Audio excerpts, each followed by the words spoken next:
All right, good morning everyone. Welcome back to the shop. Welcome back to the two-stroke turbo channel.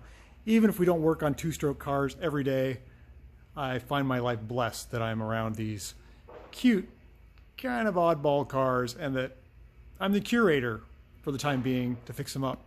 Now, my shop dog Stella, who you've probably all seen, is not as plussed. You goofy dog. She does not care about two-stroke cars, not in the least. Well, she likes to ride in them. That is, if we're speed hunting for squirrels. She really, really likes that. Yeah, you crazy dog. So, got a few things on the docket today. The Singer has undergone some more transformation. I've been trying to get this car reliable and on the road, and it's been doing pretty well. But we've had some hot weather here in Portland, Oregon, and it had some vapor lock issues. And I'm going to show you what I did to fix that. So come along for the ride, won't you? Join me as we fix up the Singer. All right, so this is our 1952 Singer 4AD. And if you're sharp-eyed, you'll notice hubcaps are a little different. We got some new hubcaps. These are thinner, more sleek hubcaps. I had these hubcaps on before, and they're quite wide. They're bulgy. These are semi-truck center caps or semi-truck axle caps is what I want to say. Look, you can see me in there. So see the difference here? The edge is much thinner, much thicker. These bulged out and they kind of bothered me. So I got the thinner ones and I only had 2 of these. I needed a set of 4. So we now have 4 hubcaps and beauty rings, painted wheels. I think that looks fantastic. It looks much better. Show you this side too, just to prove that I'm not jerking your chain. I actually got 4 hubcaps, so that's good. The second thing, there's 2 more things that I'm going to talk about, was the fuel level sender was weeping. And I don't know what kind of tank it is. Let's see here. I got to turn this light on. You can see what I'm talking about. Up here to the side of the tank is the fuel level sender. You've seen the gauge wagging all around. That's a VD. No, it's not a VDO. I thought it was a VDO sender. It's actually a Smith's, which is English. I took it all apart. I was going to replace it with a universal one. It's a different size. So this tank is out of a British car, and I don't know, other than being like a 10-gallon tank, I don't know what kind of car it's out of.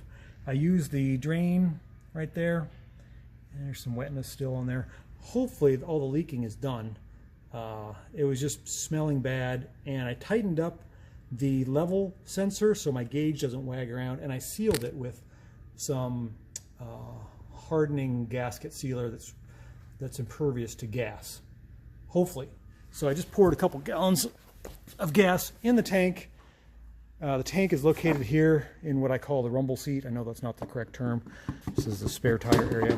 So we put 2 gallons of gas in there, and let's check our gauge. This is our fuel gauge right here. I'm going to turn the power on. So yeah, it shows we have a 1/4 tank, which is correct, and it's not wigging around, like the needle's not doing this anymore, so that's good. I don't know if it'll stay that way, but let's hope it does. The other thing I did, turn off the power, was the fuel vapor lock issue. So this car has dual 45mm carburetors. Let's shut this hood and let's open this hood. Way too much carburetor for this B18 Volvo engine. Way too much. It should have a single one of these.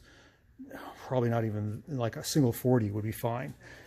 It has what it has. It has dual 40s with 34mm chokes. Thank goodness they're smaller chokes, and actually runs pretty good. It will pull from 1,000 RPM if you mash the throttle smoothly all the way up to redline. It doesn't bog, which thank goodness. So we used to have the fuel line run this way. It ran around the front of the engine, and the fuel pump was mounted right over there where that clean spot is on the side of the hood. And what would happen is, on a hot day, our fixed fan, this fan right here, would blow hot air through the engine compartment and out the side here, and it would heat up that electric fuel pump. Electric fuel pumps are designed to push, not pull, so the fuel pump was struggling. The fuel pump was too hot to touch, and the rubber lines were too hot to touch. And of course the car would start to sputter on hot days. So I completely removed all that, brand new fuel lines. The fuel filter goes down here away from the exhaust, kind of underneath that running board, and back up to the tank outlet where the pump is now mounted. So that should keep it a lot cooler, away from the exhaust. The exhaust can create heat problems too, but it was just way bad. And what was happening is the car was pinging because the fuel was basically boiling in the carburetors. You know, the carburetors get hot themselves, but having preheated fuel getting to the carburetors it's no bueno. So we got that figured out. Now we're working on the brake lights. It has a brake light switch, a pressure switch in line, and it takes about 2 tons of force to make the brake lights come on. I'm going to change it to a pedal type switch so that it can come on, so people can tell what I'm doing. So this Singer has kept me busy. I haven't yet to work on some of the aesthetics. Somebody has just knackered the side here with a tin snips, both on the lower part of the hood uprights and then also here, which that really bothers me, but I can't deal with that right now. I got to get it running and reliable. We have very, very little sunshine left. We have an 84-degree day today. It's getting to be middle September, and there's not much sunshine left. And this car is going to get put away for the winter. Stella, what are you doing? You are so lazy. Okay, so we've moved on from our fuel system on the Singer. We've got our cool fuel now coming into our carburetors the way it should be. And we're moving on to our brake lights. This thing has had weak brake lights. You can see I've got the lenses off of these aftermarket brake lights. These are the factory brake lights. Somebody thought it'd be better to put these on. I get that. I don't really like the way they're angled. Here are the lenses here, so I don't step on them, protect them. I think they should be tipped up so you get full view, but it is what it is. So let's see. If I turn the switch on, yes, I've got the brake light wire bypassed. Let me grab that phone. Okay, so the factory brake light switch on this car is a pressure switch, which is at this junction here, and it just takes too much pedal effort to make the brake lights come on. So I've bypassed that, which now the lights are on, and I'm going to show you what I'm going to do. So I've got this new brake light switch here. This arm, when you move it, turns the lights on, and I've just got to put that under the dash. Probably screw it to the wood if I can find any wood that's solid and not rotten. Probably right in this area here.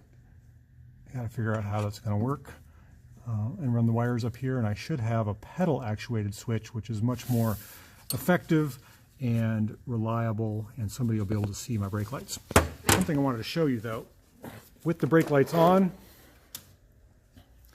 you'll notice I have a really bright light here on the left side and a really dim one on this side. If I turn the headlights on, it reverses. This one becomes bright and that becomes dim. Somebody's wired this socket reversed backwards. I gotta fix that. These lights do come on, but they're so dim. The factory brake lights.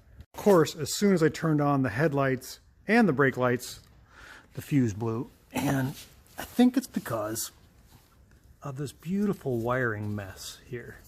What a... I gotta fix all that. Jeez.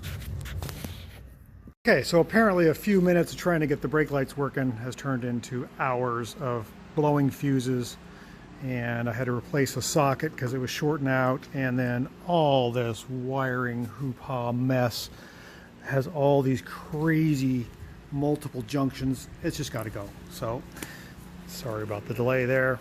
We'll get some brake lights on this thing someday.